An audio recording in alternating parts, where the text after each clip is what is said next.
Alright, ladies and gentlemen, it's time for us to carry on. Here we go. Time for us to carry on with Honkai Star Rail. Welcome back. This might very well end up being the end of this update, but chances are I won't be able to finish the event in this episode, so that will be what we'll be doing tomorrow if I don't get it done this episode. The transport platform's route is blocked by rubble. Partner, Let's go. help buy us some time. Let's get this up. It's like no audio. Good job. Now we can get off the mountain.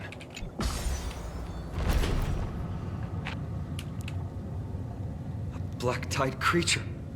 At dawn cloud. Oh no. The people in the city. Oh, there are chests here now. We must find out what they've reached the city from. Ruby, please hold on till we get back. We go.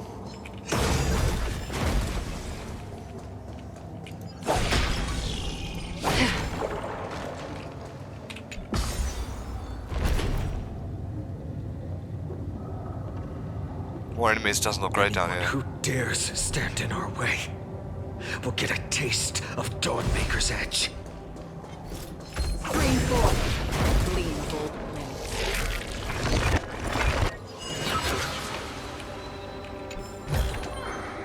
Don't forget to let your friends in on the action.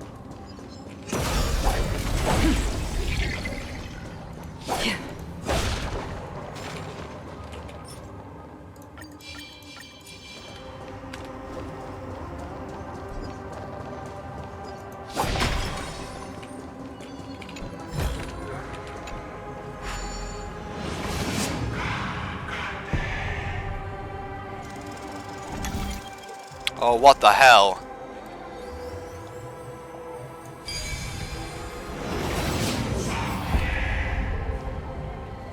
Over there!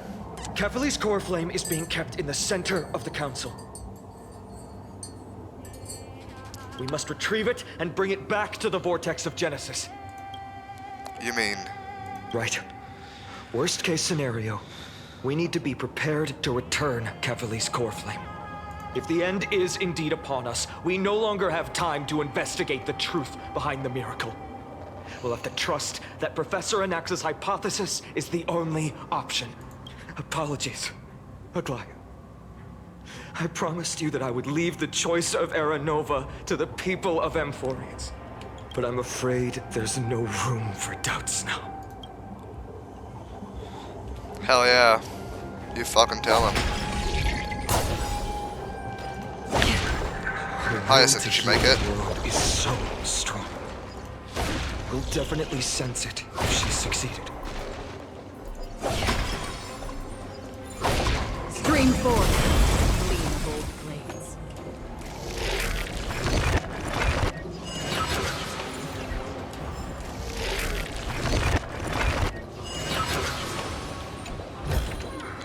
Getting lots of Celestial Ambrosia from this.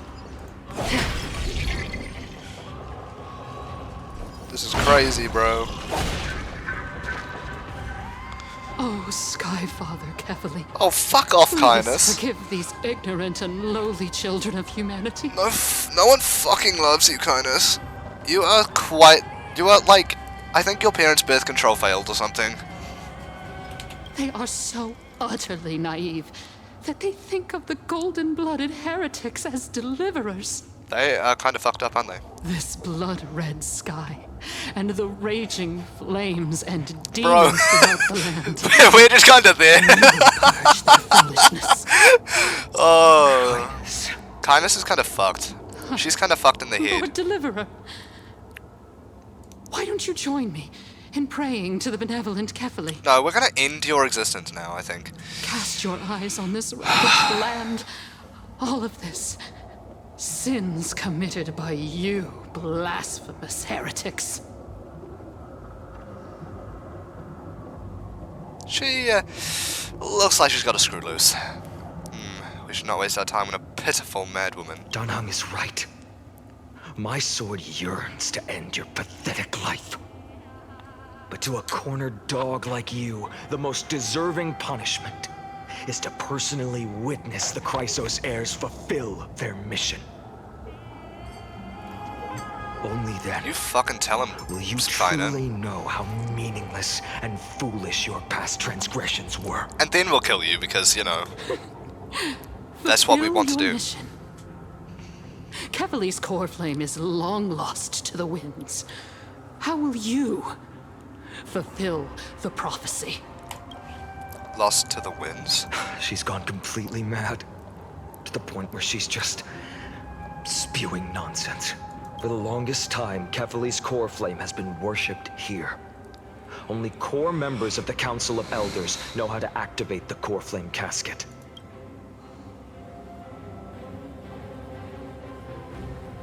No, there's no need for such trouble.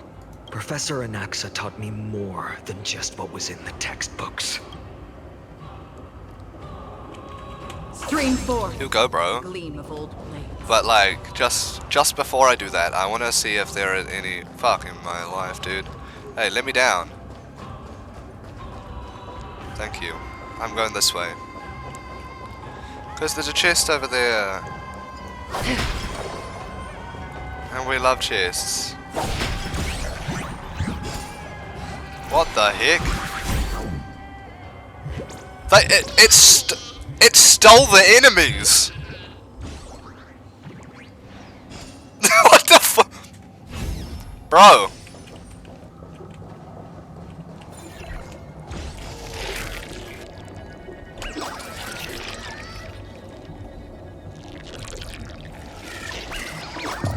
Fuck, I accidentally let go.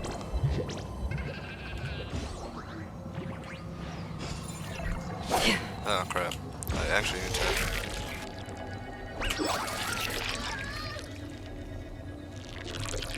I won't accidentally let go this time. Good. Now it's probably gonna force me into the fight with it. Spirit Thief Bartolos. I do not care. I'm going to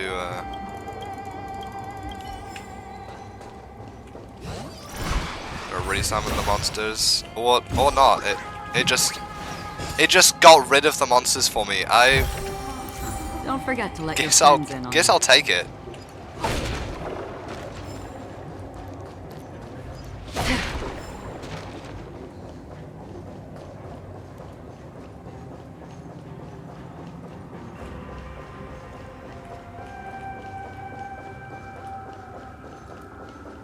Where are you going, partner?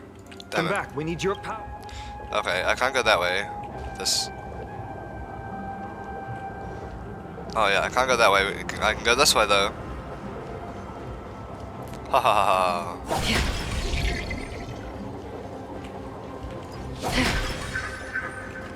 One of these guys.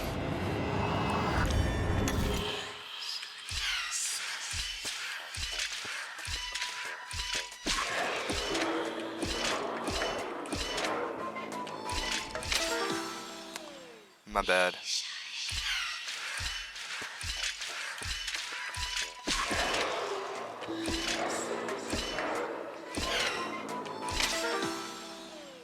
Oh, well, no, this is easy. Hold on. And we just do this. Nice and easy. Done dusted. Seek, and you will find.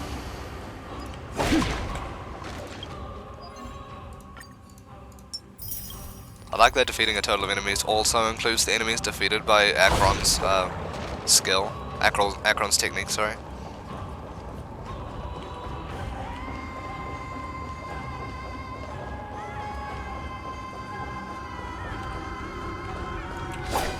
Damn it, I can't kill her.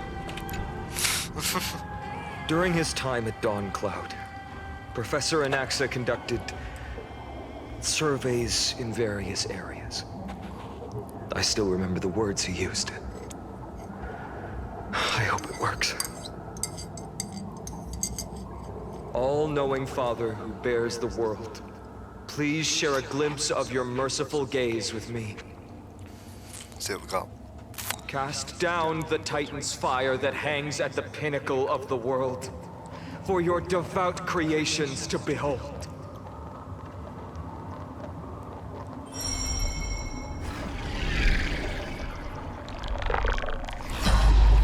It worked. It just landed. One step left It's just there. to undo its arcane seal. Partner, I may require your strength again.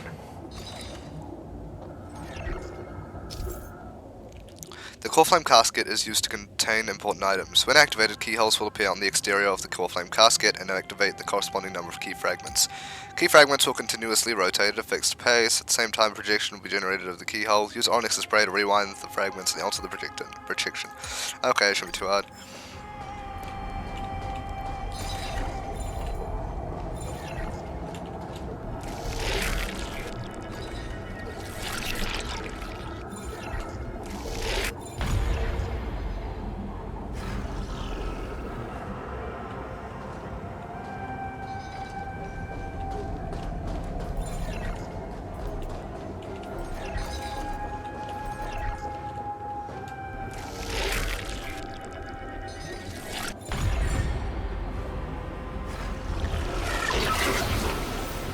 Take the core flame and let's hurry down the mountain. Don't quite know how I did that, but okay.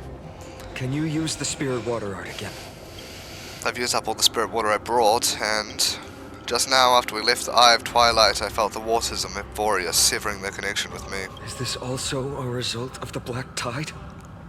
Looks like all we can do is sprint down the mountain.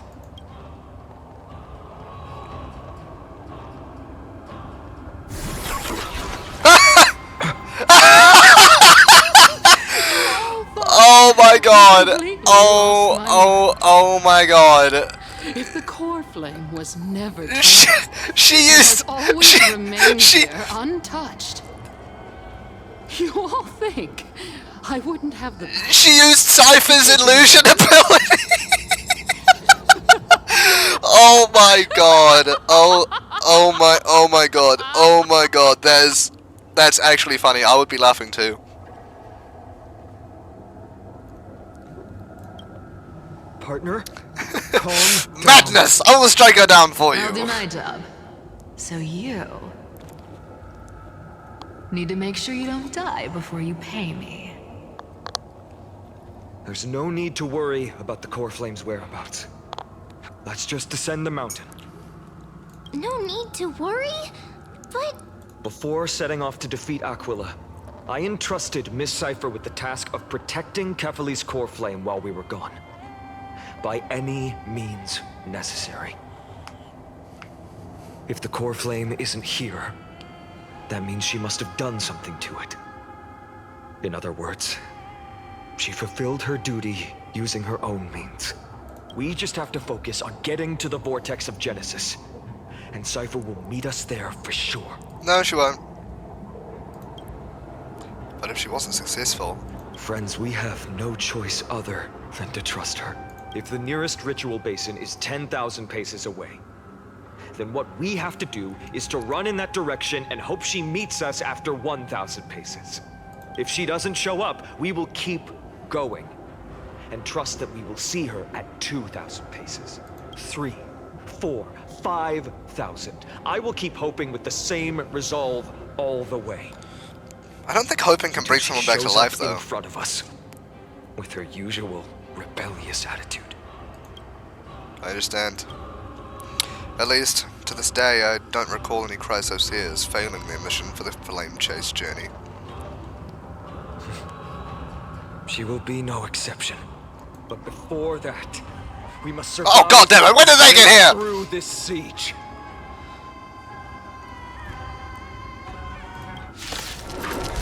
Let's kick some ass.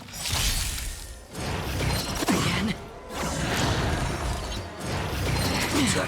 The truth burns. Everything in this world is bleeding.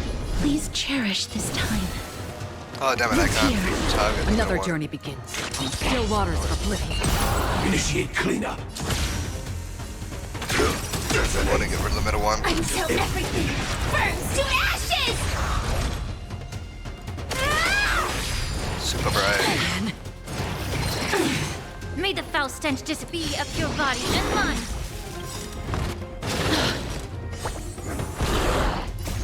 Embrace a new life. I weep for the departed. All this do. It too shall fall.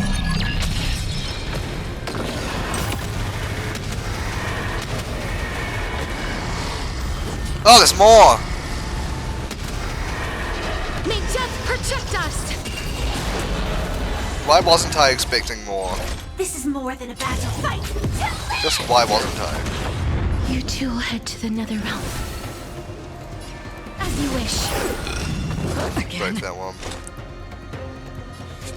Take that one out, hopefully. Yep, going Stay with you a little longer. Time to cleanse the filthy. Someone attack Link, please. Damn it, not her. I will claim victory. Root here. Get it together. Something here is a bad idea.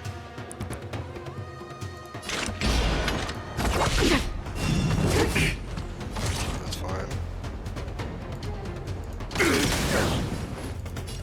Be of your body and mind. The truth. Everything in this world is bleeding.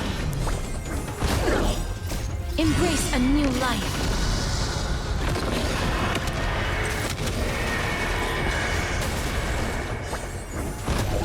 You two will head to the... Return to dust!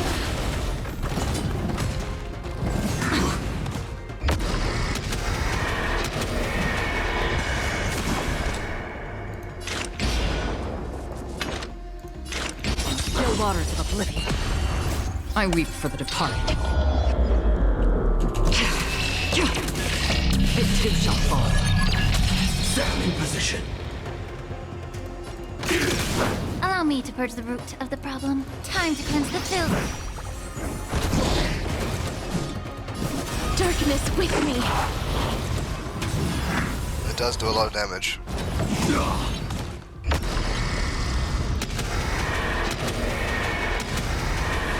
May death protect us! Recalibrating. Attack! Until everything burns to ashes! Fire pit! Free will, or what? Life is not so fragile. Root here. Shit. That hurts. May the foul Shit. stench dissipate. Be of your body and mind. The real question is, can I win with just these two? Please cherish this time as you wish. I don't know. Time to cleanse I the actually filth. do The not truth know if burns I can everything win in like this this. world is bleeding. Come on. Oh, Castris. Root here. Thank you. Embrace a new life.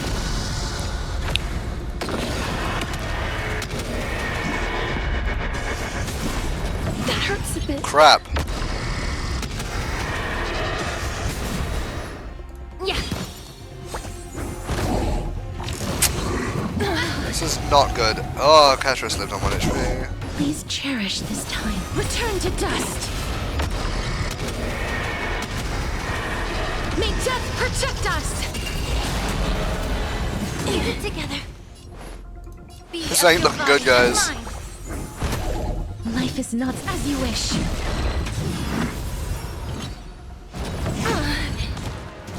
The West win. Damn it. The truth. Everything in this world is bleeding.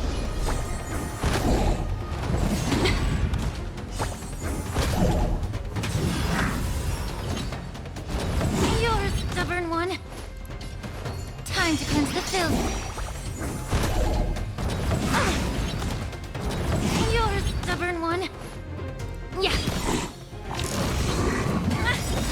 Damn it.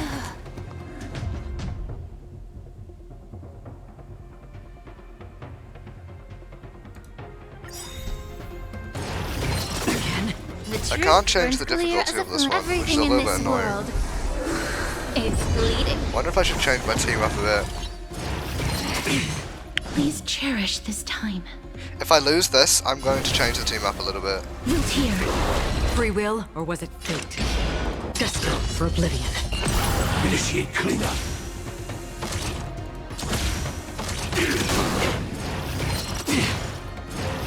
Again? Allow me to purge the root of the problem. Be of your body and mind.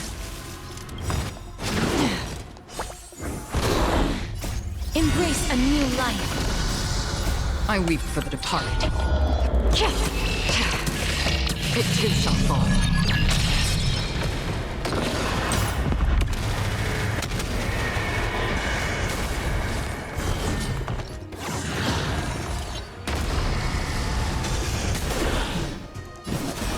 Darkness with me. That's half the work. Initiate cleanup.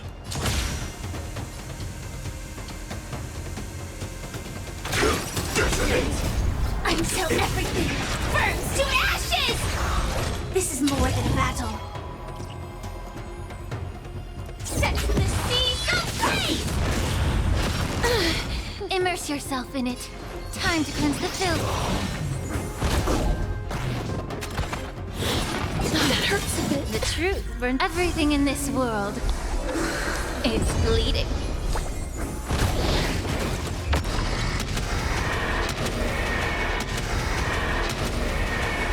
May death protect us!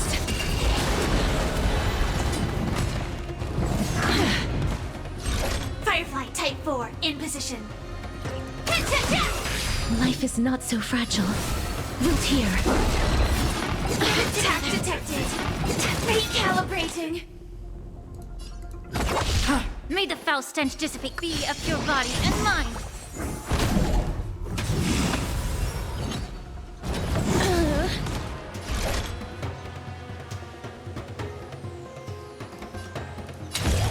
Fight to live! Please cherish this time as you wish. I weep for the departed. It too shall fall. Embrace a new life.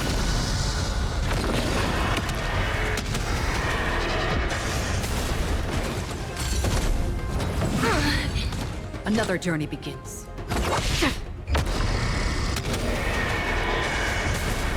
That hurts a bit. Return to dust. Sam in position. Allow me to purge the root. Time to cleanse the filth.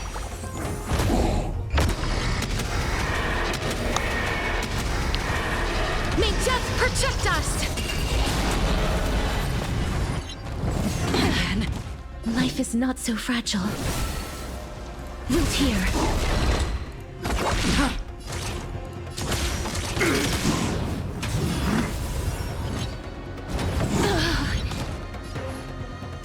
Be of your body and mind. The truth burns. Everything in this world is bleeding. As you wish.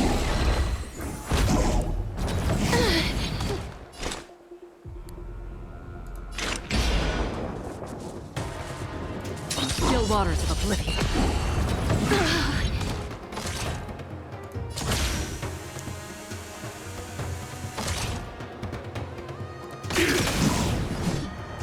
Root here. Embrace a new life.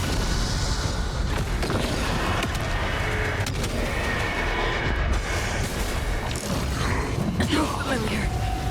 May the foul Oh, stench Jesus. dissipate. Time to cleanse the filth. Free will, or was it fate? It's all the way. It's all the way. Protect us. Okay, we win. Oh, okay. I just Done. It was just luck. Unlucky. Let's go. Find him.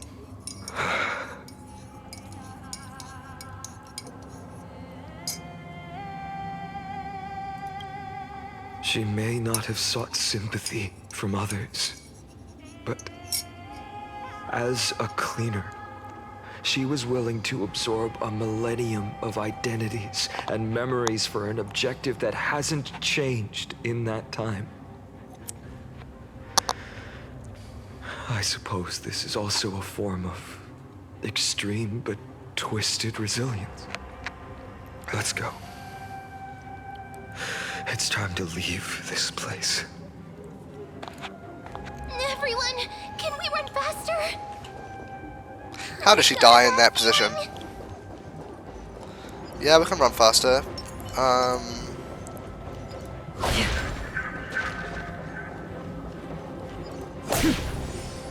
What's the bad feeling you've got there? Screen 4. Gleam of old blades.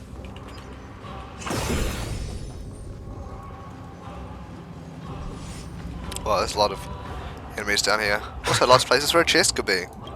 Everyone, look behind us. The Flame Reaver. In the end, they still showed up. I agree. I've been waiting for a chance to face them head on, but not now. If we take the fight here, then lose, the consequences would be irreversible. Come on. We have to get out of here. Well, it runs faster than Cypher, so... And never turn back. You sure? It's gone.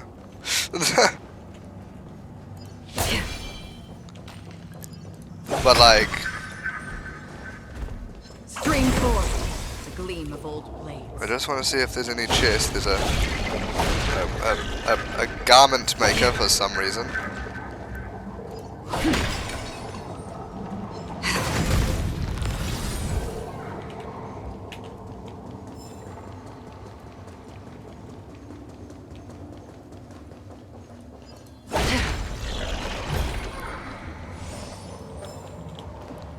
Let me just check all the way down here first. No, there's nothing down here. Screen 4. Gleam of old blades. There's this. Let's just do the deer head.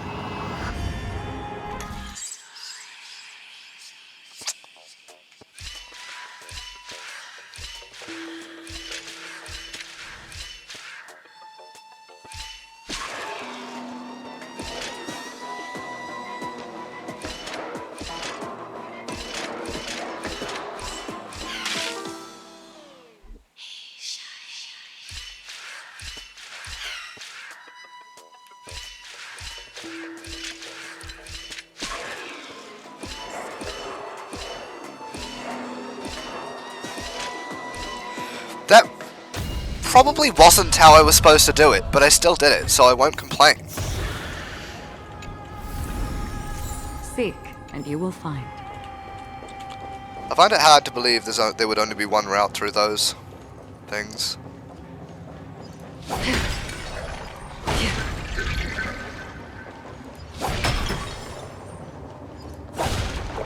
They will catch up to us sooner or later. Well, yeah, Keep running. like, they should have caught up to Don't us now. stop. Going all the way to Akama, I think. Are we going to Akama here?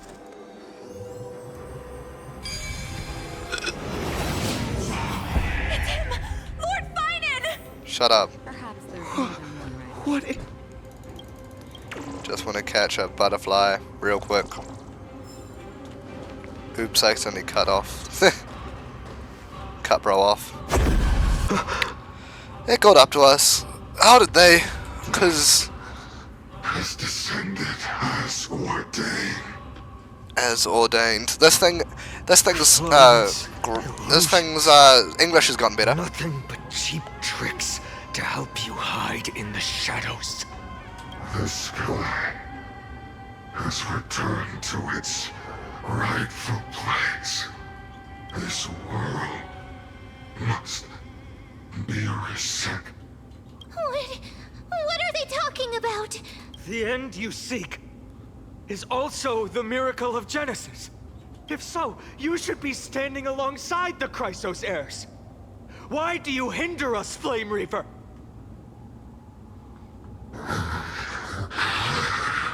Tusk has descended as ordained. Must reset.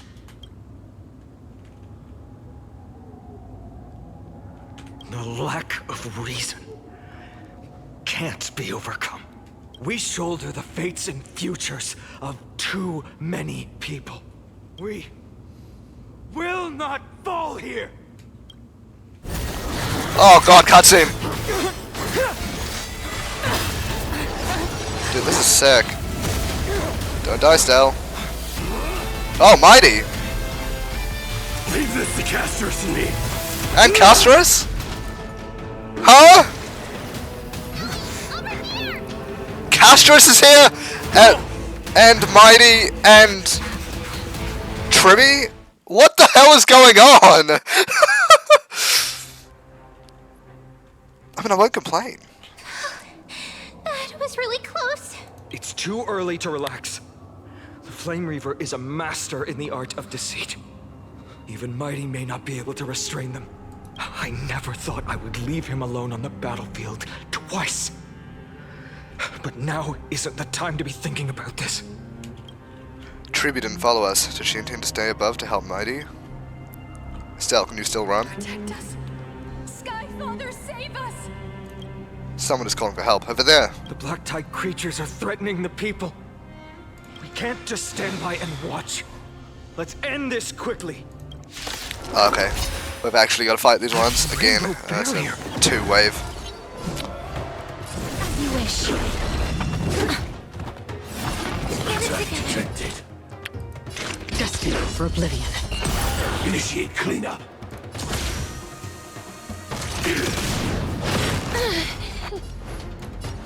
Time to cleanse the filth. Root here. I weep for the departed. It too shall fall.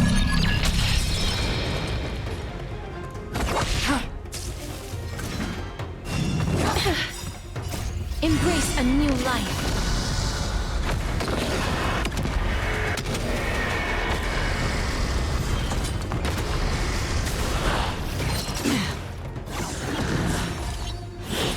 Get it together. The truth burns. Everything in this world is bleeding. Nice. Nice. That's half the work. On the still waters of oblivion.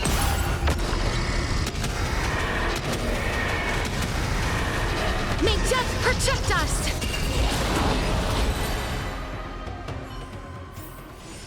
Another blood debt repaid. Everyone, you're all safe. For now.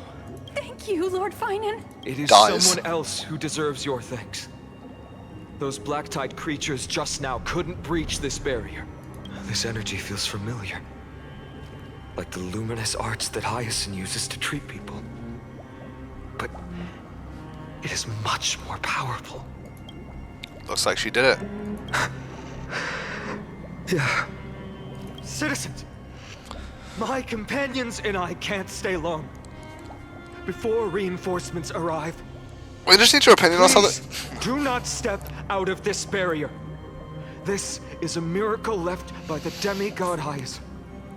Please trust her conviction. Miss Hyacinth has also become a demigod, like Lady Aglaya. We understand. Fuck yeah. Biatch. We will not leave her protection until you return, Lord Finan. I won't make empty promises. I might not be able to return in the near future, but even if there's no perfect solution, I will make a choice that fulfills this mission. Hell yeah, bro.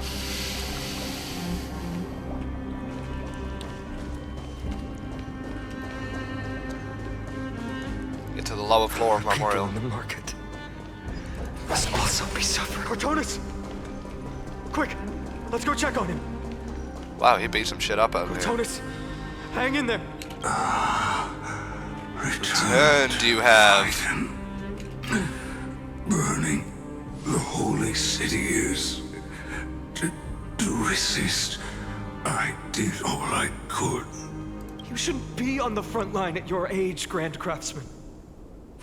Where are the citizens? What's the situation at Memorial Market? Organizing their escape. The holy city guards are. But fleet who no one knows descended from the sky. The rainbow barrier did.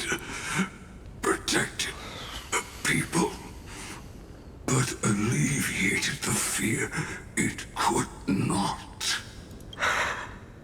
I fear this is Amphorius' end, Cartonus. There is only one way to save our home. Finally come true. The Sky Father's prophecy. Go for miracle. Deliverer, you shall become. One more thing. There is, waiting at the vortex of Genesis, Lady Trinan is. Kepali's core flame is safe, she said. Trinan.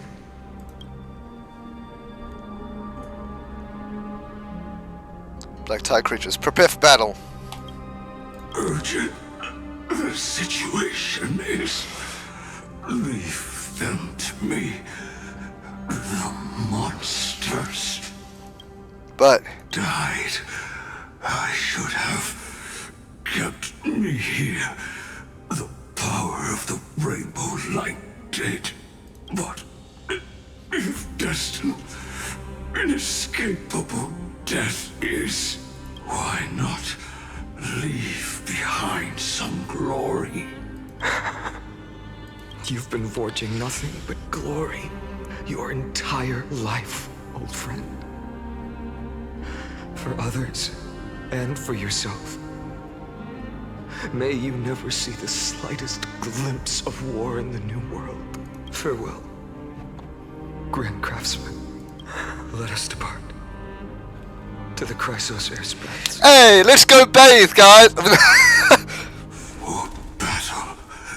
These hands were not meant, but if to protect the holy city's future, they are needed.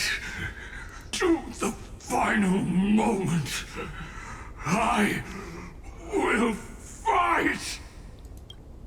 Cartonus said that Trinan had news of the core flame. Oh my god, dude, this game has gone nuts. Did not fail her mission. Well, she didn't fail, but she did die. Crest is past, no soul in here. Those translucent structures are here too. These buildings, I can feel it. Their memories are dissipating. I'm not sure. In any case, none of this feels right. The textures of memories are preserved within all things in Amphorius. Even a single brick or tile holds countless traces of the past. There are no citizens trapped here, nor any signs of black tide creatures. We have no reason to linger here. Let's head downstairs. The bath chamber isn't far away.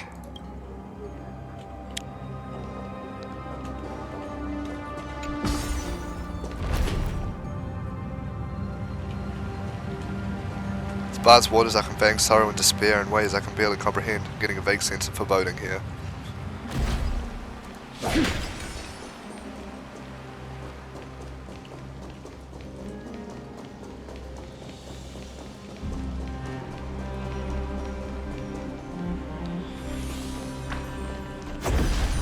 Oh god damn it, Flame Reaver. Caught up to us? A lot of them. Don't tell me that Mighty...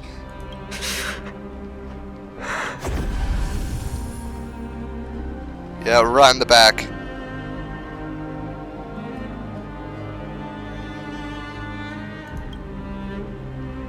No.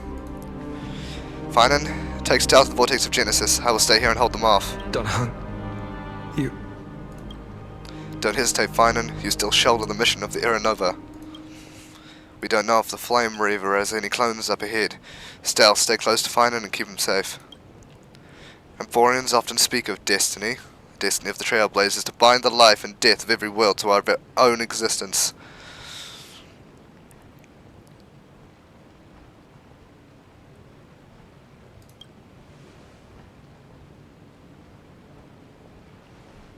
This isn't farewell? Don't worry, I'll do everything in my power to survive. become the frickin' oh god, what are they called again? Yeah, no, I've completely forgotten. But the dragon guy.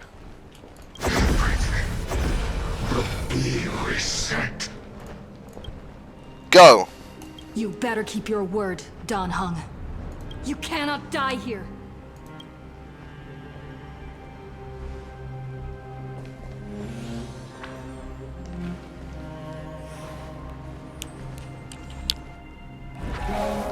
Wherever there's flowing water, I can harness its power to purge the filth. This power, unfamiliar. Who are you? Even if I were just a passing traveler, I will not hesitate to lay down my life and protect the unfamiliar worlds beneath my feet. This is the distance course that a trailblazer cannot escape. I am a nameless, and what I'm going to do is to defend all the hopes that are on the verge of fading away. Follow me. I mean, Embodied Lunae is pretty badass. Lord Finan. Finally, you're all back. Even in such desperate times, you still managed to keep your promise to me. I am grateful beyond words. Finon, what is this? The Flame Reaver is wreaking havoc in the city, and they still have many clones. Zeph, please get someone to inform Kratos, and have him lead the most elite guards to defend the city's passages, until I complete the core flame ritual. Please, do everything you can to rescue the citizens in the city. Understood, Lord Finan. Nemosity. Several citizens are trapped in the Garden of Life, and are temporarily seeking refuge under Hyacinth's barrier. Can you dispatch someone to evacuate them? Though, I also don't know where to shelter them. Leave this to us, Lord Finan. Just focus on your own mission. All right. As for the two Trailblazers, I'll also leave them to you. My apologies, partner. I acted on my own this time. I prepared for the worst before the fight against Aquila. Even if there came a day when Akuma was taken by the Black Tide. As long as we defeated Aquila, lifting the sky's curse, you and Dan Heng would at least have a chance to get home safely.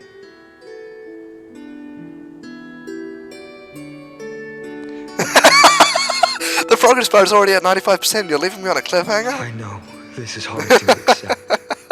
But even if it means being resented for the rest of my life, I still have to be responsible for you. Friend, you and Dan Heng taught me the spirit of trailblazing. The best decision I ever made in my life was when I followed my intuition and chose to trust you. Dan Heng told me many stories about the adventures of the Nameless. Two of them left a deep impression on me. Belobog and Penacony. The first story taught me that the fate of a world should be in the hands of its people. And even if the Nameless are willing to risk everything for an unfamiliar world, in the end, you still have to embark on a new journey and go to the next world that needs saving, because that's your mission. The path you follow. In the second story, Dan Heng told me about the few Nameless who sacrificed their lives for the prison world. I know very well that the two of you are willing to make the same choice for Amphorius. After hearing those stories, I made up my mind. I won't let your journey end here. Somewhere beyond the sky, where Amphorians have never reached, there are many people waiting for you to come home. The prophecy has always remained shrouded in ambiguity. Even if the 12th core flame is returned, no one knows how the Era Nova will manifest. Let alone if the miracle will extend its favor to 2 visitors from beyond the sky.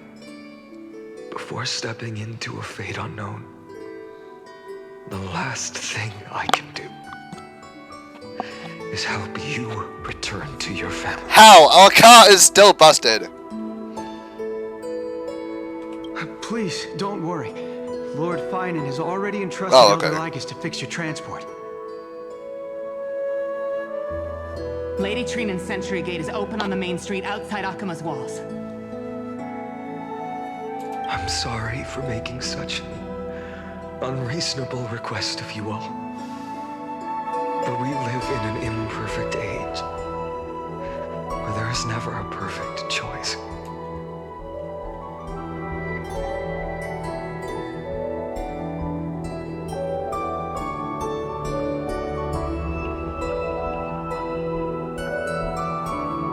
I don't like any of these options.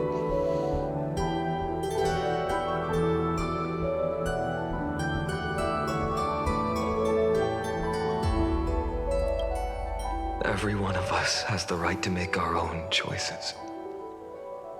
If you can't accept my decision on your behalf, then use your choice to open up a new path. That's what you're best at, right? Regardless, Dunhung is still holding on for his life. Don't keep him waiting too long. Partner. One day I hope we will reunite under the constellations. When that time comes, we can hold a belated victory feast. How about that?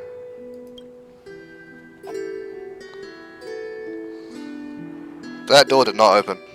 The spirit water has dried up. Blast. I mean, why is nothing going that is terrible. Gonna need to call on my help, huh? There might be another way in. The closest ritual basin, the other chrysociers. Snowy. Trinan, I thought you'd be waiting at the vortex of Genesis. Are you alright? When Akima's night descended, all the spirit water dried up along with it. We anticipated that you'd be on edge, so we came ahead to wait for you. You've always been the ones who knew me best. Cavali's core flame. You know where it is? Yes. Little Syphi protected the core flame well. No one would be able to guess where she stashed it. Bartolos, you can come on out.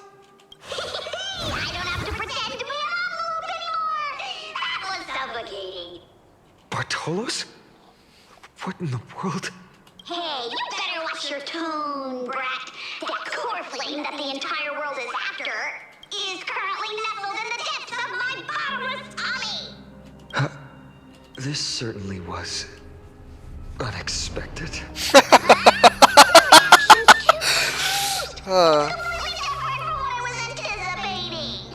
Bartolos, Snowy still doesn't know the truth behind Akima's eternal daylight. Ah, you're right.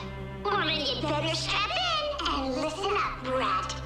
That girl Cyphera spun a grand lie that deceived all of Amphorius.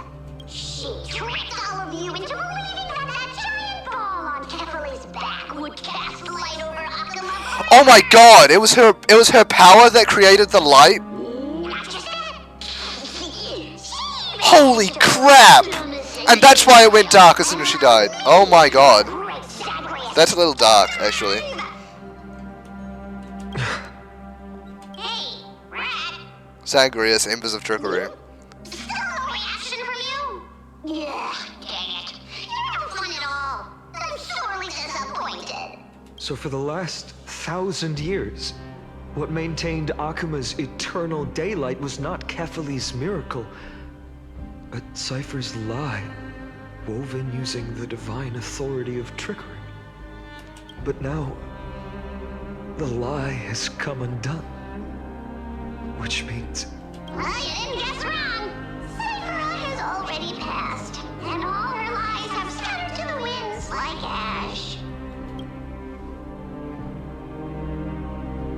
just said you, Zagreus, relied on Cypher's lie to keep living.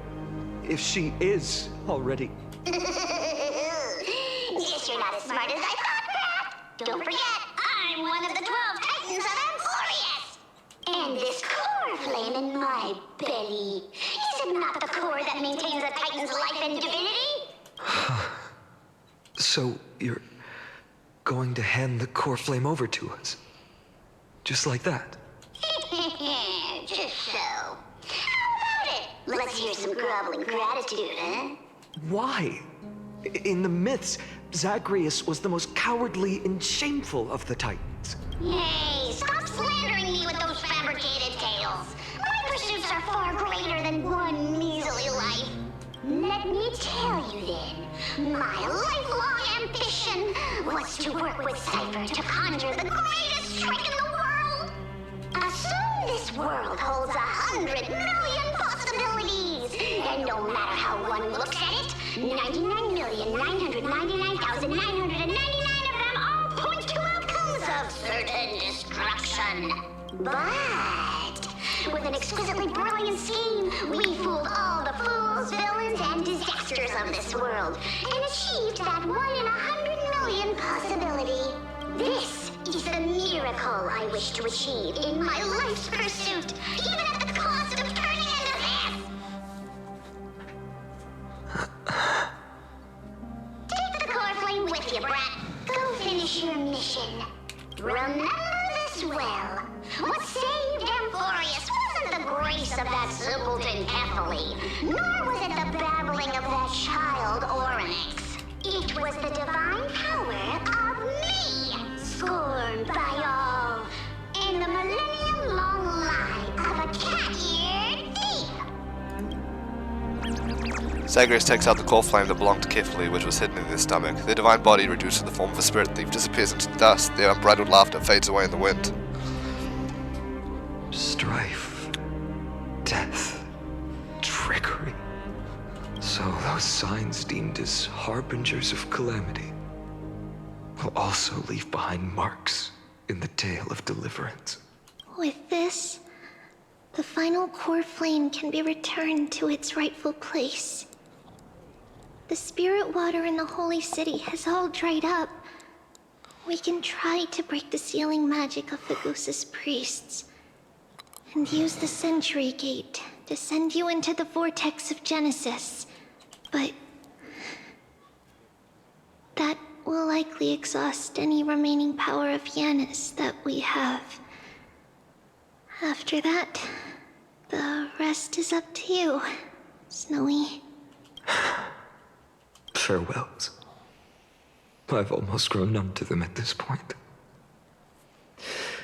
Right now, I can't even utter a plain goodbye. Snowy. Don't worry, Trina. I'm no longer the empty shell that Aglaya brought back to Akama. For every companion who couldn't reach the end, their conviction to save the world became a part of me, piecing together the soul I once lost.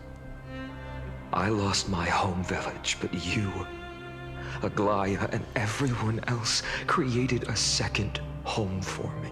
Now that this home is also in danger, it is my turn to repay your kindness and create a new world that can carry everyone's wishes.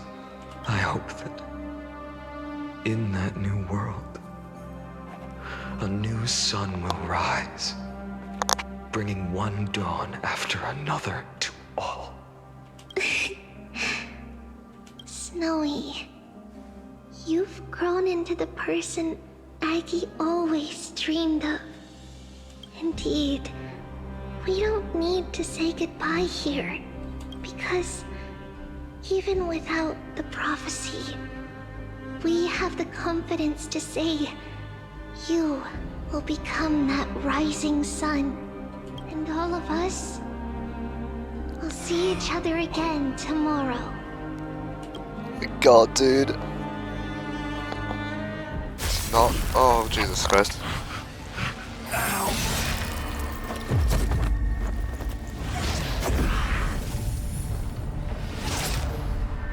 shall bid farewell to one. And that person alone will witness. Oh, Jesus Christ, done hung! Using the bathwater! His destiny. Become the dawn. Deliver. Holy crap! And the hurt is here now! Eyes, shattered statues, corpses strewn everywhere. What a mess. If this is what the inside of Amphorius looks like, it's truly shocking. To be honest, I was initially skeptical, but right now, I'm starting to see your point, Screwy.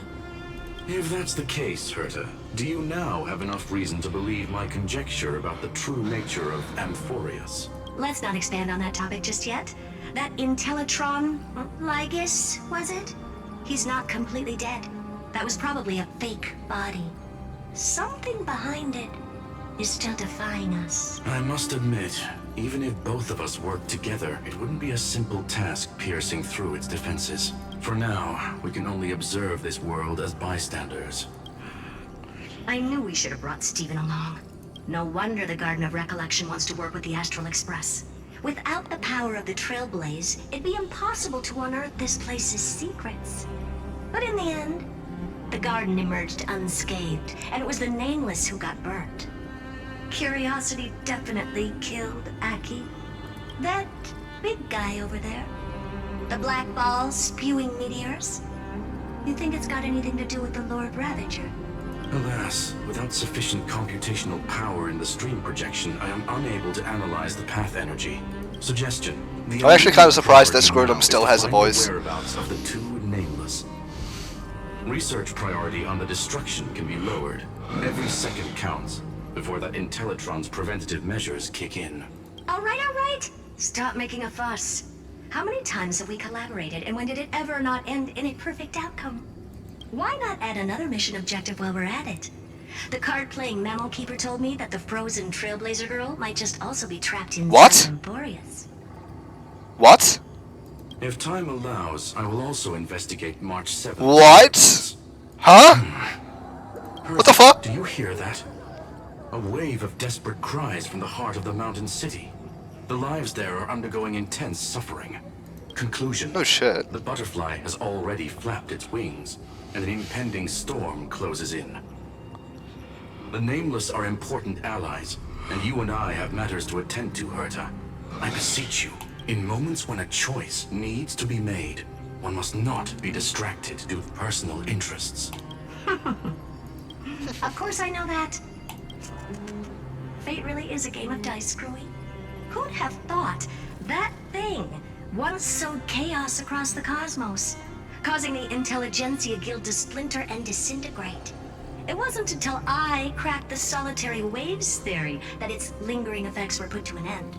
Yet, in a forgotten corner of the cosmos, one slipped through the net and remained operational. And it was this machine that eventually became the cradle for the birth of a certain Lord Ravager.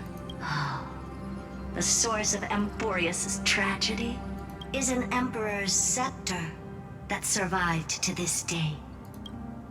Oh my god. Really is a Lord Ravager. Didn't expect to see Herta though. Or Scrotum for that matter. Maybe Scrotum even less. Huh? Wait, why was his name blacked out? What the hell has happened here? What the world looked like originally. Why is his name blocked out? What are you doing here? Answer my question, Lycus. He's a Lord. It'd be funny if he was a Lord Ravager. Arrived at the vortex.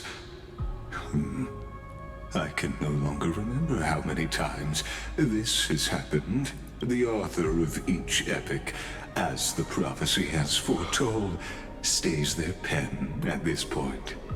Just like each cycle of the extrapolation, in accordance to their primordial design, ends here. Damn. No need to panic, Lord Finearm. I stepped into this space purely for one purpose. To witness the prophecy's miracle of Genesis. You've never expressed interest in the flame chase journey. When my companions and I ran, Why is his name bled, blacked and out? sacrificed for the core flames, you never so much as lifted a finger. An indifferent observer. An anti-Catharan who's neutral till the end. Why would you suddenly express concern for the Chrysos heir's mission? That's a good point. He has a point. He's also got a hole that goes right through him. When that lone swordmaster left everything behind, plunging into a sea of madness, I was on the shore, listening. When the mighty lord shed his armor, filling the crevices of the earth with his iron bones, I was on the mountaintop, gazing down. Across 1,000 years of the flame chase journey, I have witnessed the ardor, resolve, division, and unity of the Chrysos heirs with mine own eyes. Oh boy. Just as you were all born to shoulder the guidance of the prophecy, I too have bathed in the gaze of distant stars, have seen the deepest, darkest of destinies. I will become the most loyal reader of the epics, a spectator voraciously consuming the valorous deeds of you heroes. The gaze of distant stars. One day you will understand, but not now. At this moment, please disregard this observer and finish what you must, Lord Finon.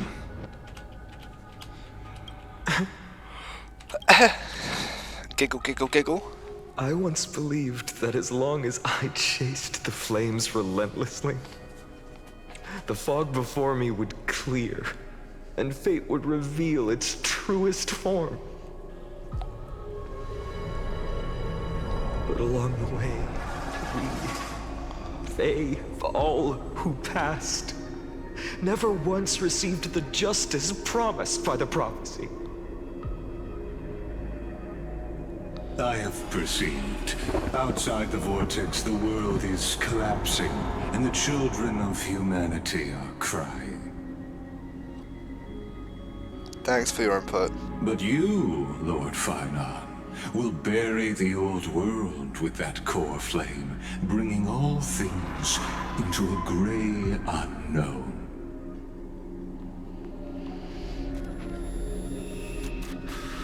It doesn't matter. This cruel flame chase journey has made me abandon my fantasies. The future is not a paradise with a gentle west wind, waiting for us to step in.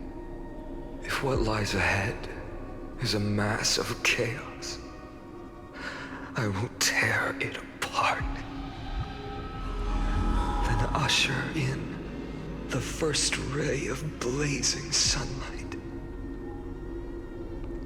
All shall bid farewell to one, and that person alone will witness the miracle. Such is the will of fate. Oh.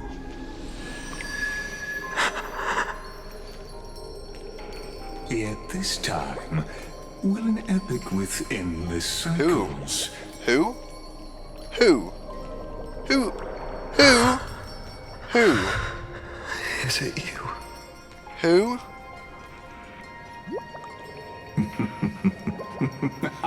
Okay, I don't need to hear you laugh anymore. Turn a new page. Who? Of course. This will be a romantic story like Tribios? none that has come before. Is that Tribios?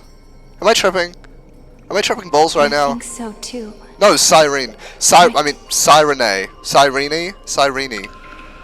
She also has a design that makes me think she'll be a playable character. What? To be continued? What? Now? What the fuck do you mean? What do you mean now to be continued? I guess Trailblazer wasn't lying when she said. She wasn't lying when she said you gotta leave me on a freaking cliffhanger. What the hell do you mean, bro? That. Oh my god.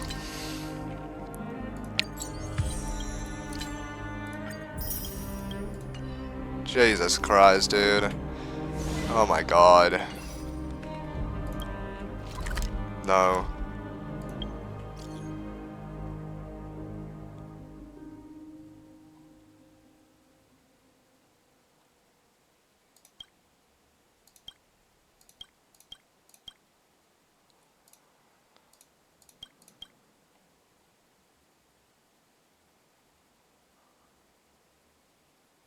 I crocheted a little doll for you, but I didn't manage to finish stuffing it with milk cotton before I left.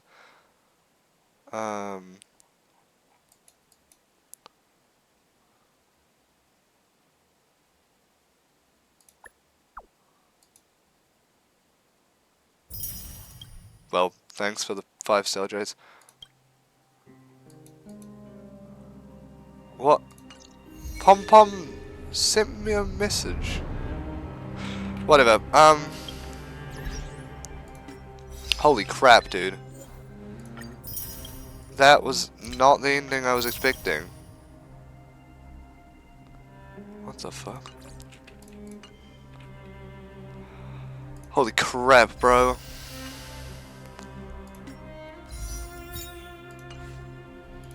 As I've written. Let's do our thing. Write story.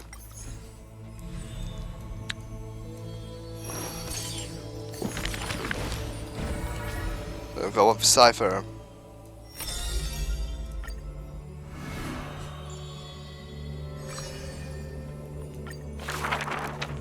In Dolos' suburbs, in a tiny weaving workshop, the silk weaving old woman busies herself within, as her smart child wanders outside on a whim. The silk pours from the loom. Why does it have a voice some now? bright as the dawn, some dark as the night. The woman had lived her whole life in poverty, yet through her business, she never deceives. Good child, listen to me. Never lie and speak deceit, for people like you only do to honesty. The girl smiles and nods, but her heart is drawn to the boundless desires of the bustling streets. And the grandmother is unaware that her handmade white dress has been stained by the mud of conceit. Madam, what is a bundle of white silk's price? Sir, only 2,000 balance coins. An honest price tag can only meager profit obtain. If we keep selling cloth like this, we'll stay poor for the rest of our lives. The girl complains to her grandmother, while sprouting countless plots and petty tricks. The woman smiles and does not reply, only weaving with night-shaded silk a suave hooded robe for her little spark. Why don't you take some of our goods and go into the city tomorrow to try out those pranks? The mesmerizing moneyed charm of Dolos City turns minds and tongues into a whirlwind of confusion. Even the girl who prided herself on sharp ears and a clever tongue could not contend with the myriad shifting face before her. She returns penniless and furiously seethes. I vow to the god of thieves that I will eventually empty those people's pockets. Smiling, her grandmother stops her silk work and offers some dinner with humble dish. Silly child, don't let Titans hear such vows and promises. Yet, when the moon rises, a magnificent pin graces the old lady's pale locks. The girl smiles at the old woman, now stunned in shock. I actually did return with some catch. The brilliance adorning her white hair drew all eyes, and its proud original owner arrived to stake their claim. The bet that the girl won with a brilliant trick is described as a thief's loot through lying schemes.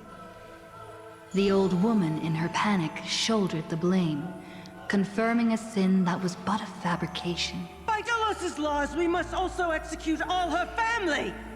Whoa. To protect the girl, the old woman reveals the final secret unseen. She's not my family, but just an orphan picked from the street on a whim.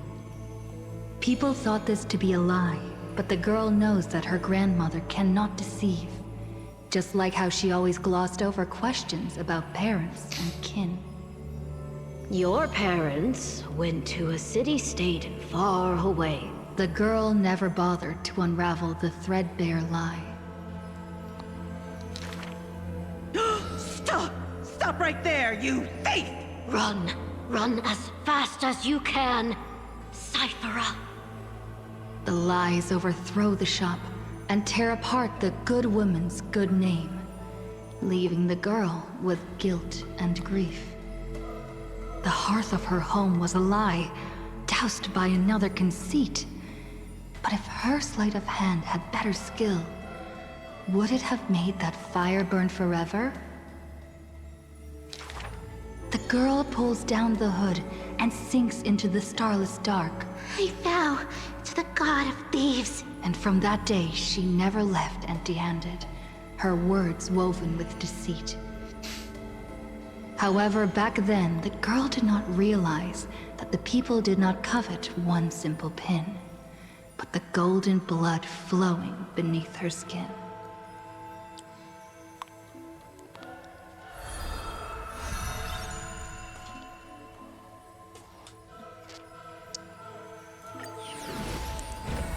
Now on to Aglaya. Is this the final one for Aglaya? I think it is. But being able to see everything is the same as seeing nothing. Okay, this one doesn't have a voice. She can see the most delicate colors, the most distant contours. She can see the most secret desires through the most perfect lies. Countless mirages and cacophony surrounded her with stimuli plenty, casting her into another kind of blindness overwhelming. So she soaks herself in the bath, and lets her golden thread go beyond the palace. When the water drops on the thread, vibrate and shiver, she closes her eyes and listens to the echoes silently. She hears how her mother's feet were wounded for treading over too many stones, and is soaking her feet in the hot water bath. She hears children playing next to the pools, and someone is saying loudly, I heard that the golden goddess... Oh my god, that timing was perfect! That timing was perfect! She is used to bathing alone. At the start of the hours of lucid or parting, her golden hair spread in the water like a throne, like the scattered golden threads wrapping her again in a cocoon. Yanis's holy maiden silently walks over, scooping up water to wash the weaver's hair, as if cleansing the bough of a laurel tree. That is when the one who sees the core flame finally knows there's no difference between a demigod and a true deity. The golden blood that congealed through divinity, only in this heavy heat can temporarily flow, and let this golden butterfly feel a fleeting warmth. Just as she had once touched her own face, falls the final tear her eyes will never produce. Teacher, I had a dream. She recounts, like a young girl on a whim. The sound of the water repels all disruptions in speech, such peaceful rest, such sweet dreams. She dreamed of how she was a naive noble girl, and ignorant of the world. She dreamed of the countless nights when she worked in the courtyard she weaved. She dreamed of being before the vine-covered temple when the wind blew by in a violent stream.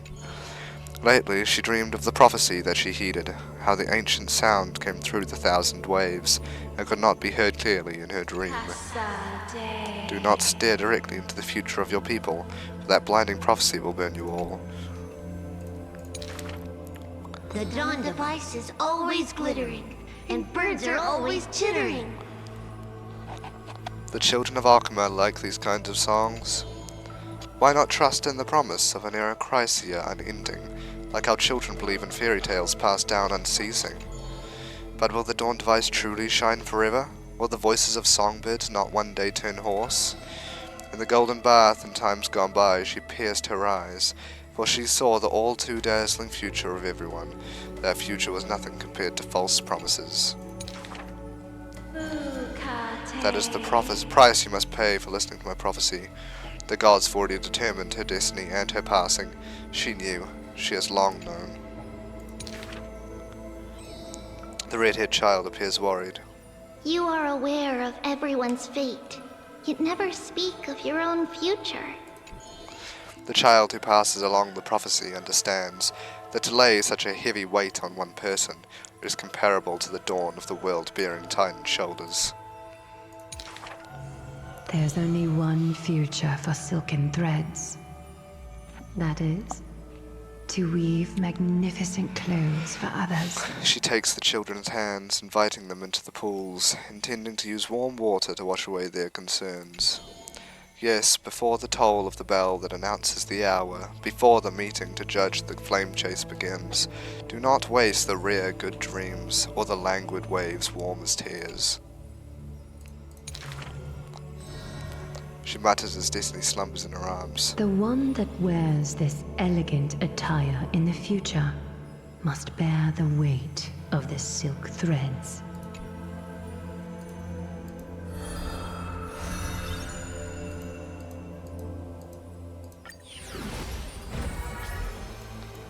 Feinen.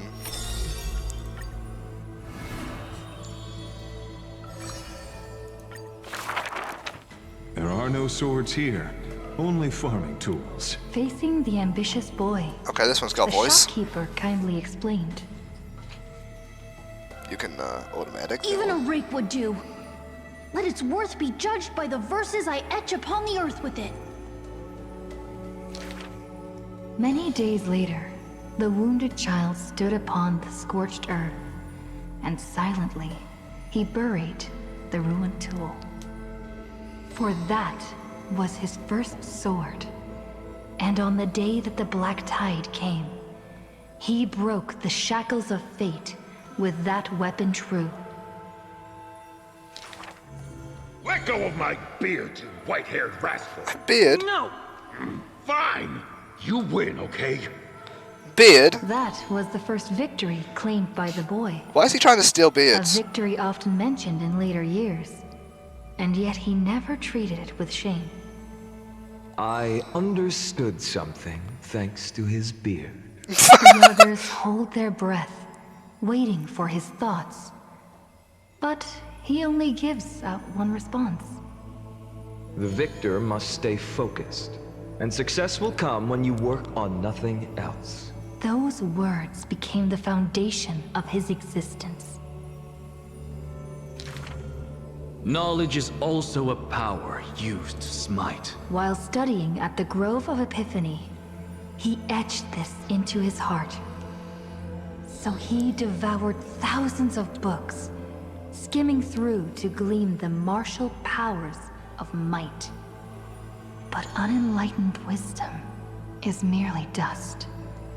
And when the next calamity approaches, all he recalled is flight. Thus, his books are always worn into shreds, for each book was read endlessly, till he remembered every detail slight. When first arriving at the Holy City, he was no more skilled than a soldier, except his ambition. Even the deliverer from the sky must have their beginnings in the soil of the nations. The elders in the Holy City scorned, casting him into barracks in derision. But none expected this new recruit of unknown history made his name in one mission. Some asked him, which teacher caused such I know why the improvement? story ended there. He answers. It's because we're going to need to play as from Finon's the POV, Inquirer's own. and he hasn't been released Only one yet. who treats the world as their teacher can bear its eventual destiny. Those with golden blood are bound to succeed. The golden heroes are born as gods, beloved. Such words echo in the man's mind. Yet he knows glory is not where the journey begins. He misses the buried rake, worshipped the enemy with the long beard, mended his tattered books, and polished the barracks' dust-covered gear. What forges a hero is not destiny from above, but the long journey that follows. Now he stands here and looks back, and his past twists into a winding path. The long road to the sky stretches ahead, and towards the blazing white sun, he pens down Deliverance's name.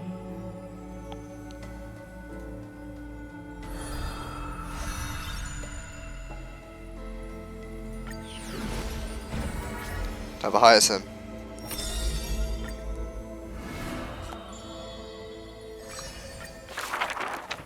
This world may contain thousands of ills, but the number of sufferers is countless, like ocean-going sails.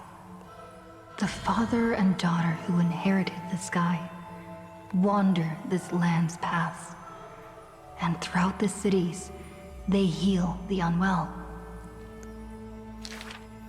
Heirs of the sky who once reveled in martial might, why do you now soothe the world's blistering blight? The doctor responds with a smile as he cures the injury's agony. Father, why did our ancestors revel in warlike might? Because they only have a sorrowful past of lamenting wails. Then why are we here, soothing the blight? Because we have a future that needs protection still. The priest who parts dusk from dawn collapsed the sky and sealed her ways, and dwells in a place where time itself mends, bearing the promise to return to the Zenith Supreme. This is the Twilight Courtyard's story. And the father tells his daughter the tale of their line, next to the bonfire, lit in the wilderness where winds pine. Though he had told the story many times before, a light in the girl's eyes still shines. Maybe I will return to the sky one day. Or maybe that is not to be your fate. The blessings of the sky were passed down through generations of their heirs. The brawn of the Titan who molded stars granted a boon fitting and fair. Perhaps the girl with heroic blood in her veins will be accompanied by thunderbolts and the sun's merciless glare. Childishly, she recited the words, "Oh, sky, heed my wishes." And thunder and heat did not descend. She only saw a sliver of gentle warm flare, wiping away mortal exhaustion and others' tired airs. What a gentle blessing. All said that she must be a savior saint, bringing light to the land, even if faint. But where the girl's eyes often gazed was the wine-dark sky, gloomy and bleak. The god is also sick. That grand longing to save the world may be no more than the girl's feeble dream. But her father treated it as his greatest treasure and taught her all the ways of potions and creams. That girl, therefore always accompanied, the gentle master of healing and repair. And she brought glowing faint light to the night, dispelling pains and mending the world's pitchy blight. Father and daughter often rested in the silent courtyard under the giant tree. Yet today, at that place, only one solitary figure can be seen. On that night, the healer spoke to a visitor throughout the night. On that morning, he bid farewell to his daughter for the first time. He will heal the ill at a faraway place, where the end of days approaches, and no family of his should follow. You have learned the craft of healing and understood the blessing, but a light more radiant still is needed to heal the entire world. The departed healer never returned, and the girl never left. And that rather lonely courtyard stayed silent as it was before. Damn.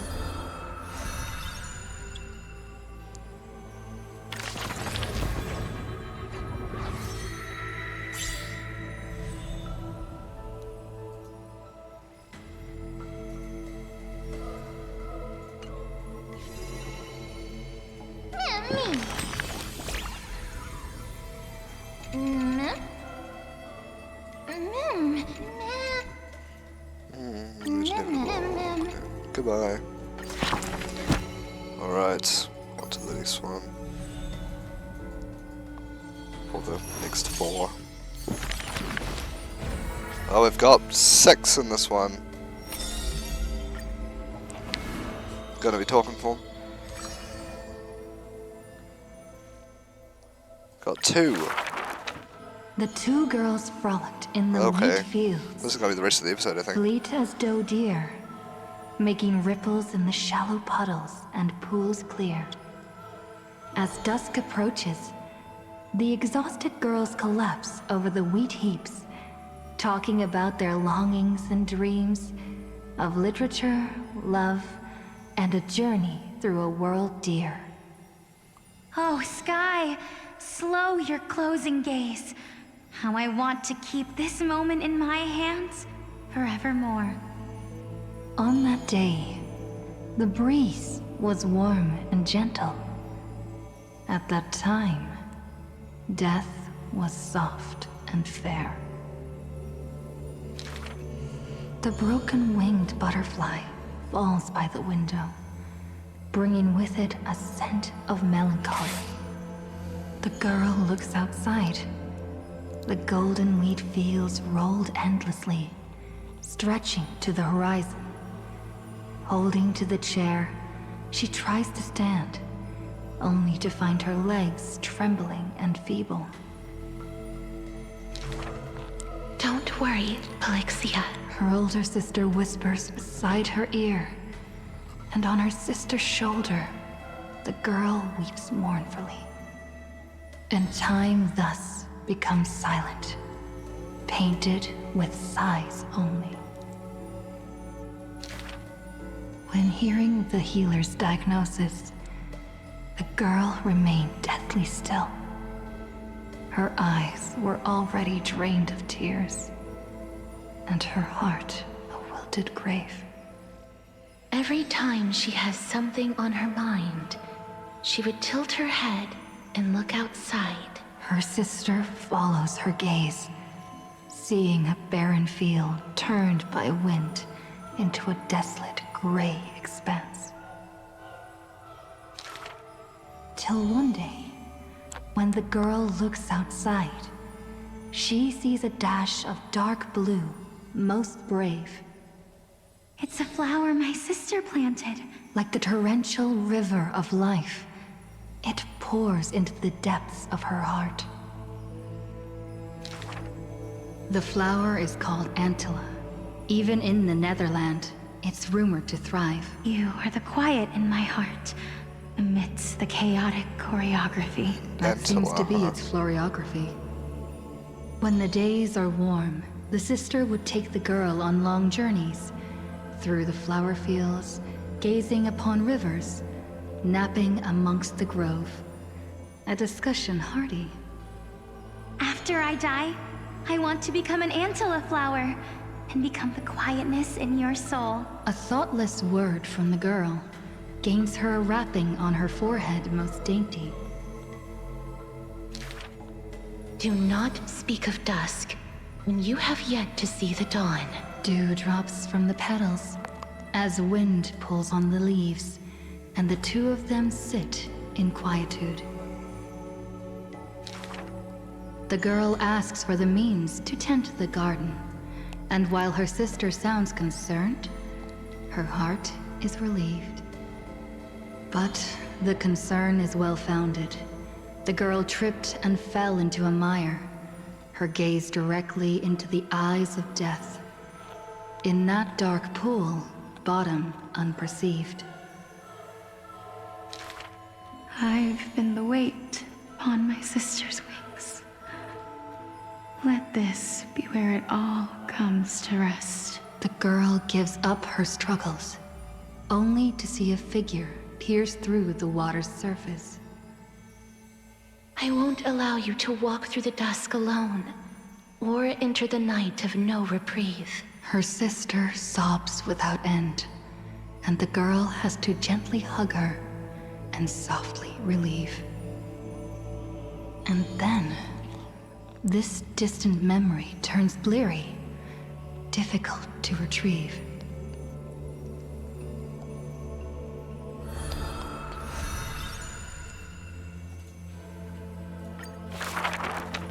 The river of souls flows to the other side, wrapped in the land's night, broad, slow, an eternal and silent sight. It belongs to all in this world that has life, all of which flows downstream, converging as one. The master of the nether realm, Thanatos, enshrouds themselves and the souls within the moon cocoon. The dragon, born from the cocoon, carries the girl, soaring upstream the river of souls, defying its eternal flow. Their connection flows tighter than blood, and the key that opens the netherworld's gates is the sisters' selfish plight. Back then, the boreal winds cut through to the bone. Back then, death was a bitter and stabbing fright. In the Netherrealm, without an earth or sky, a flower named Antilla blooms, its beauty witnessed by but one soul. You are the quiet in my heart, amidst the chaotic choreography. The younger sister scores through the blooming Antilla fields, never finding that promised dark blue sprig. She silently made up her mind. Death, leave all your dark nights to me, and save the dawns for her. The younger sister gazes at the moon cocoon high above, and plans a trip to the mortal realm, a distant flurry. A bard once sung to musical notes. Do not turn back. Oh, do not turn back. The long hand of shadow will retain the dead behind their gates. The giant dragon born from the moon cocoon willingly offered itself as the enduring barge of the River of Souls. No need to turn back. Oh, no need to turn back. That price had long been paid for you by someone else. The dragon lowers its long neck and places the girl on its back. In slumber, she will unknowingly greet the dawn of her rebirth. the dragon flaps its wings in the chilly gloom of the floating dead upstream, ferrying from purity into grime, going from silence into roaring boom. The souls of countless poets flounder past, their distant rhymes endless like foams. Do not turn back, for to look toward the land of mortals is in itself turning back. In this pale dawn, the sun's first rays light the night ablaze. So the dragon crosses the sea of souls onto the shores of life and strands itself in the gleam. We know not where these stories arise. They are scattered across the shallows with the waves. The confession the girl made before her departure still echoes in the tide's heaves. If there is anything for me to leave behind, may it find a soul to remember. This is the ode of my life, and I've already penned my last stroke. Damn.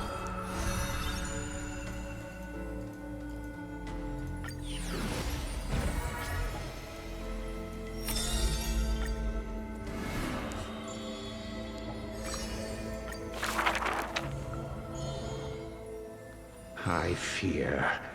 How can mere mortals defy the gods? I worry. How can mortal bodies reforge the world anew? I suspect that the prophecy is simply a rumor. Oh, there's no voice for this one. My bad. In the distant past, the Hearken to the sounds that the doors whisper. Okay, whatever. In the name of God's proper hope she will give to humanity. Though she falls into confusion, she will bring guidance to this world and vigor. Overthrow the gods, it declared. Of the previous journey, she will always remain aware. The Queen of Laws lifted the flag to chase the flames' flare. The tripartite prophecy guided all the world's heroes, all who dared, and building a new world was their oath of yesteryear. The earth roared for them, the tides surged for them, the scales of destiny shivered violently, then slowly calmed. The cold flames of the Titans rested here, while the blood of companions congealed over there. The child led one hero after another to their end, but no end awaits her, no rest to prepare. Teacher, do not hesitate. The Weaver of Gold brushes aside the child's tears. The world still walks on the path you indicate. The prophecy still stands, even if the actors now different faces wear. Restore the core flames, it declared. The solemn council is still filled with clamor. Future's destiny still whirls in discussions of candor. To stop right there and seek peace, or to continue a work still unfinished. None knows the choice that would lead them to a better place. Stop. We only wish to live life as it is. No more. Cease. Our achievements already stand tall. Rest up. We only wish to live in peace and prosperity. The discussions today are the same as those in times past. Retreating now will forever deny us the future. The child has already conquered her confusion and fear. No longer before the mists of fate will she cower.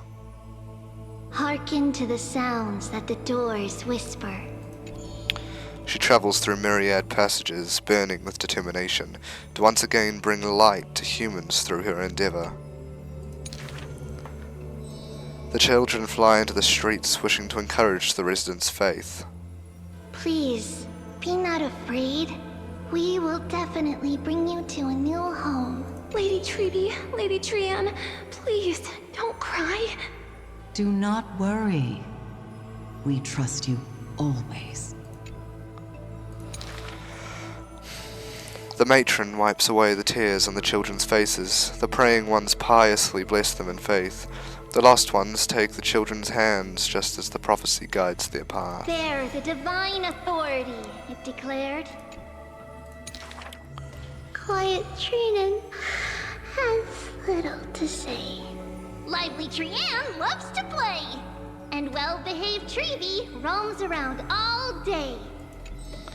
The people's encouragement rings sincere.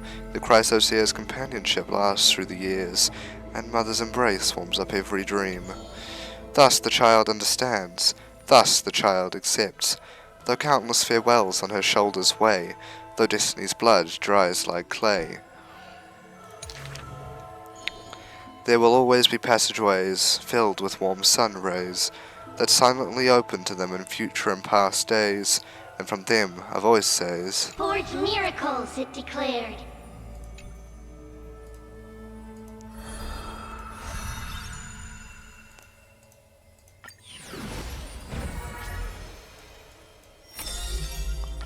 It's probably the last Mighty MS one. Yep.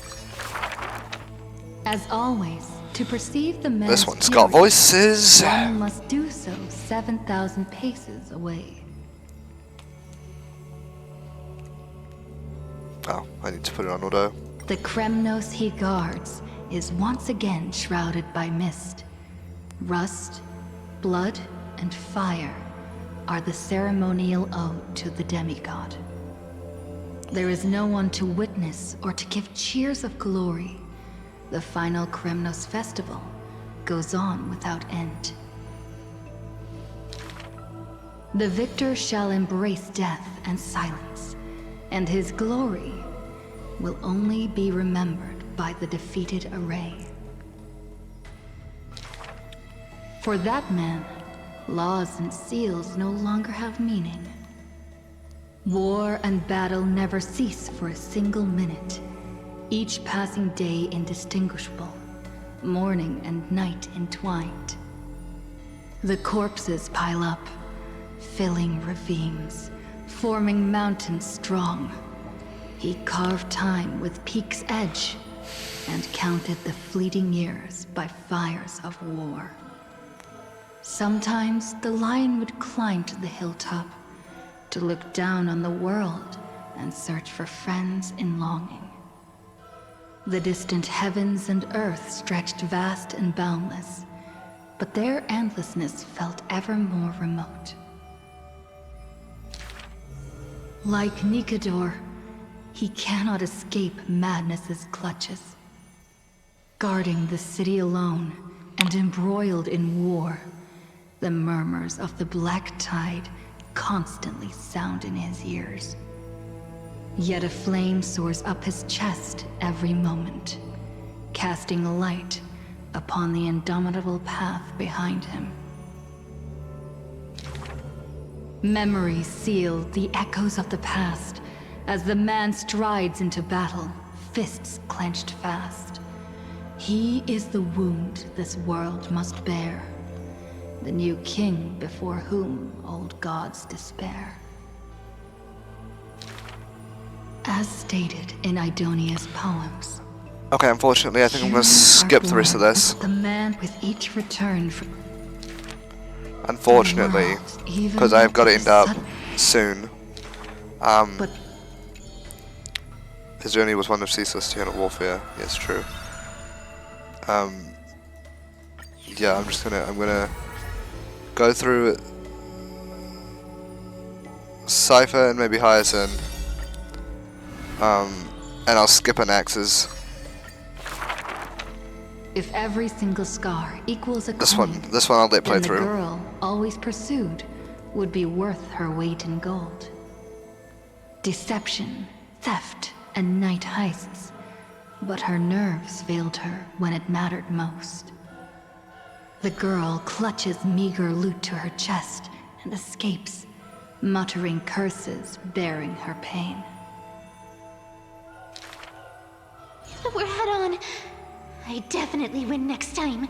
She always longs for the coin of Whimsy's blessing and creed.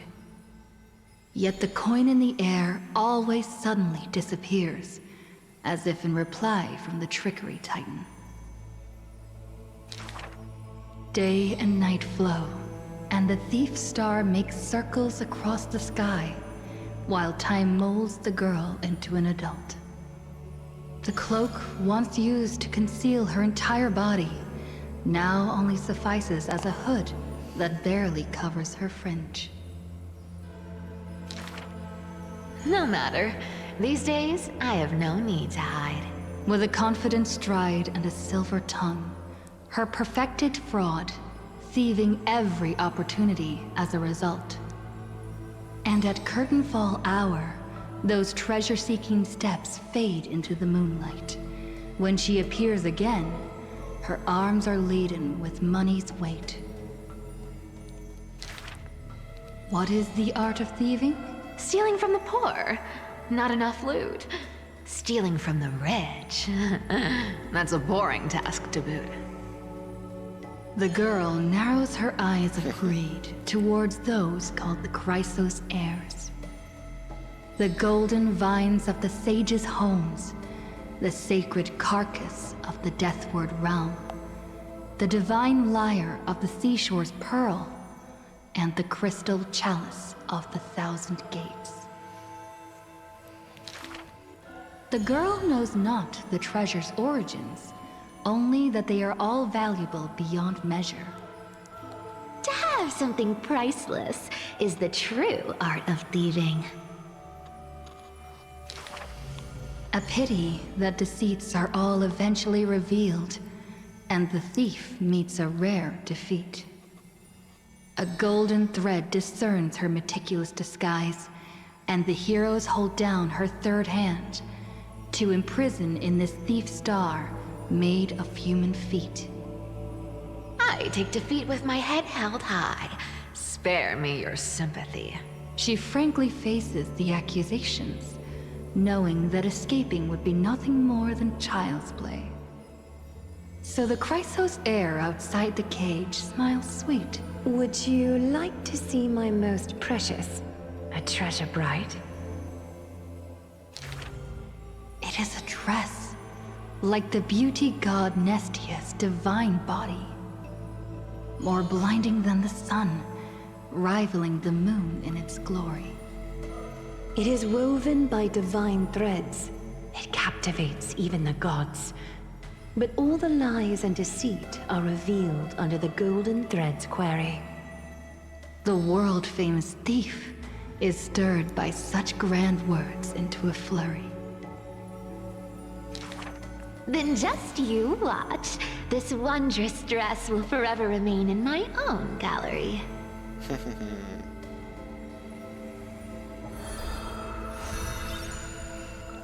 Fleet-footed traveler Cypherer.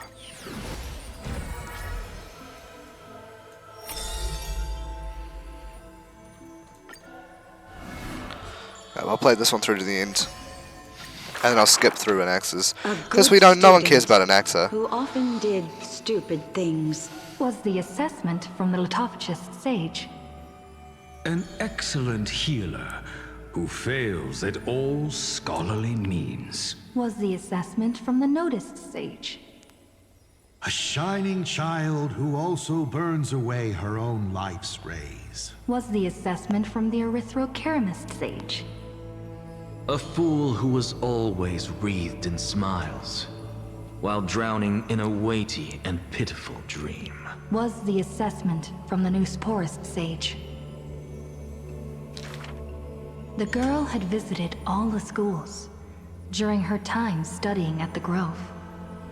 She refused to become a scholar, despite her exemplary grades.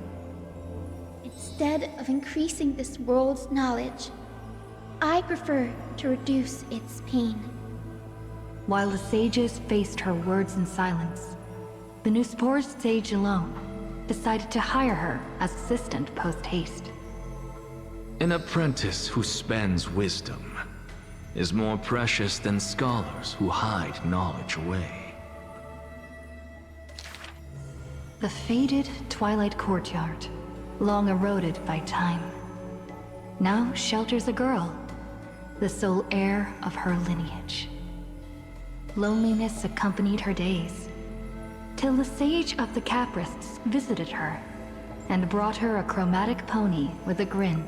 A chromatic pony. It may be the Eye of Twilight's creation in times gone by, for it shines with the sky's rainbow hues within. Could it be the warlike winged beast of her father's tales? But the sleepy, dreary-eyed pony before her was soft as freshest plucked cotton.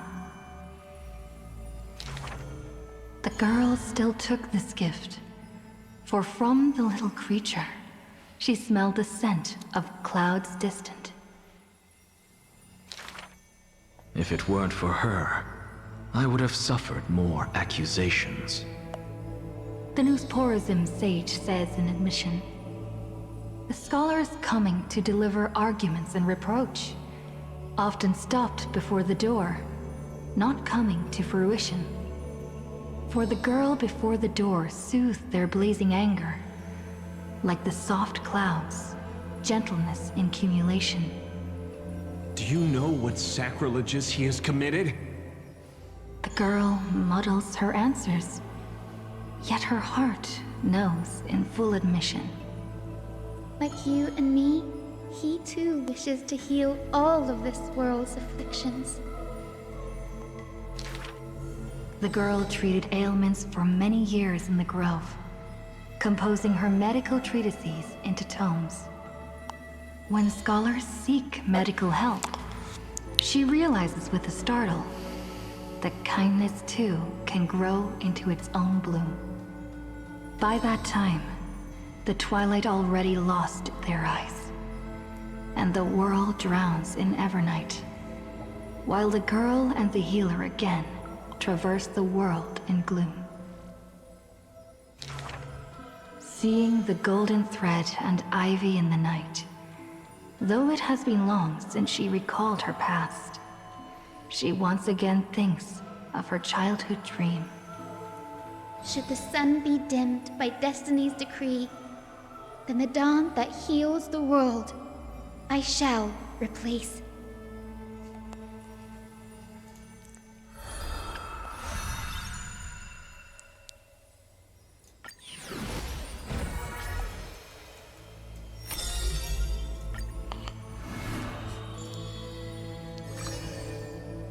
Skip it in just a moment. Okay, there we go. Oh, he's got two! On the day that the... Believe... Yet as... Do not be... You find... Upon his... And toward... I have so... The scholar... His form of dwelling as though an... Do you...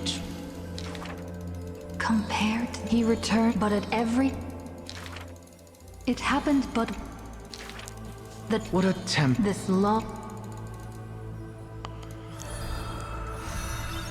End of that act. Teacher. It was just his mother. Teacher. Philosophy. The assistant. The tombs. But that's also... You guys can pause it every frame if you want to read it. Now, the... Someone once... Pointless. Unveiling the... Such an... Perhaps these... Yet there's even in... The... Cool. Alright, Demise Scholar Anaxagoras. Is that complete? Oh, I've completed 4 of them now.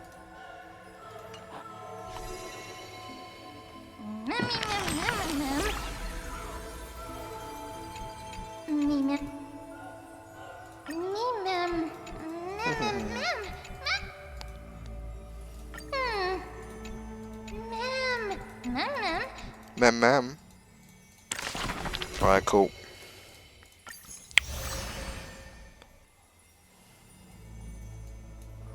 Jesus Christ, okay.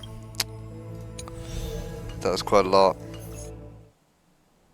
of Stellas I just received there. Oh, let me just quickly check the store. When 2 days, 13 hours. So technically 3 days, which means it's going to be on like Sunday or something. For me, anyway, Sunday for me. You also, yeah, you're also coming back. I'll have enough for all of these passes, but I won't have enough for all of these passes. Alright, ladies and gentlemen, that's where this episode of Honkai Star Rail is going to come to a close. I hope you did enjoy this episode. Next episode we're continuing with the event, and then after the event is finished, that's when the Honkai Star Rail episodes will stop until version 3.4. Enjoy it, and I'll see you in the next video. Goodbye.